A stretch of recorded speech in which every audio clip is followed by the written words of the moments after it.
All right, it's been about a year now since DIRECTV Now hit the market. It was actually one of the first cord-cutting videos that we ever did. So we wanted to catch up a little bit with the service and see how it's doing now. Let's dive in and check.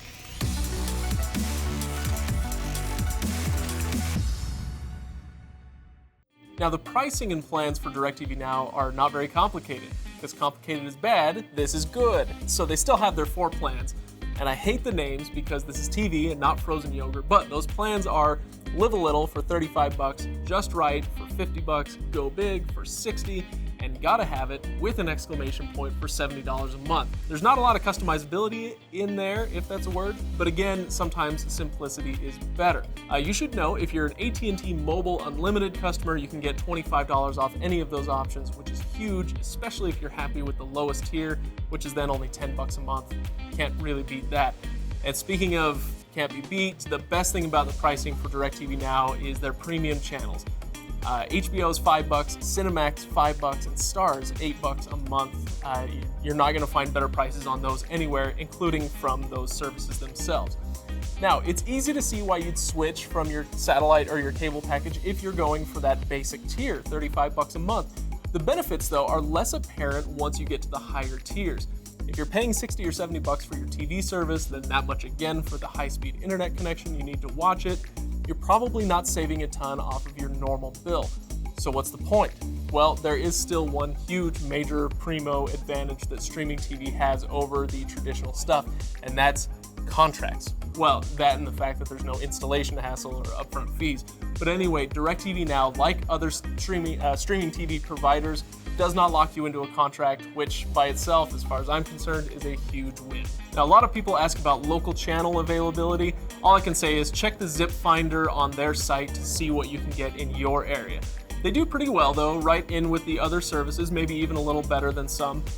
Big bummer though, there's no CBS available and no NBC channels on streaming devices. So my advice, honestly, if you're looking for those local channels, just go grab an HD antenna. Those work great. That should solve that problem for you. Now let's talk about the experience with actually using it. The good stuff first. It literally took me less than 5 minutes to be up and running from sign up to watching TV, so it's really easy to set up. The interface is not very tough to figure out, so finding something to watch was really easy, and favoriting things was easy as well. So after using it for a while, it was really nice to just turn on the TV and have all my favorite shows right there, easy for me to find. Now I do have some complaints.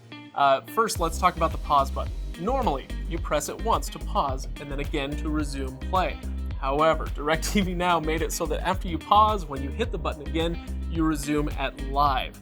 Seriously, it actually kind of defeats the entire purpose of the pause button as far as I'm concerned. But another question is whether you're going to have to watch commercials or not. This is my other little nitpicky thing, but it's those little things that really count. One of the things about the interface is that once you've subscribed to the channels you want and added the premium channels you want, everything gets jumbled together in your on-demand menu. In a way, this is great because you don't have to go to a bunch of menus to see what you have available.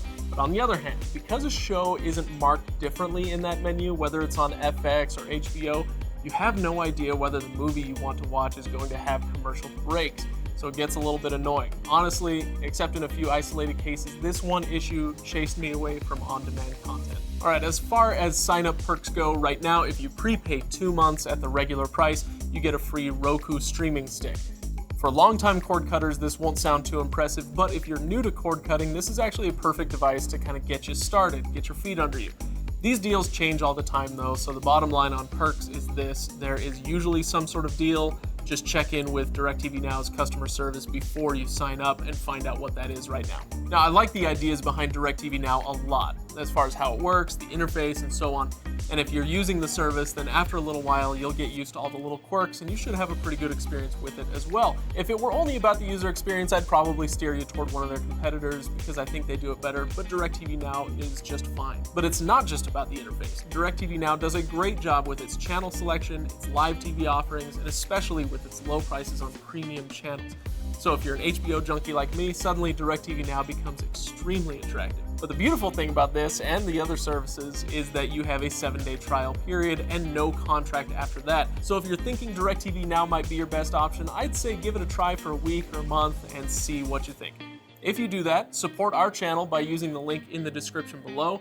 And once you've used the service for a little while, come back here and let us know in the comments how your experience went. Thanks everybody for watching and for liking and subscribing, of course. I'll see you next time.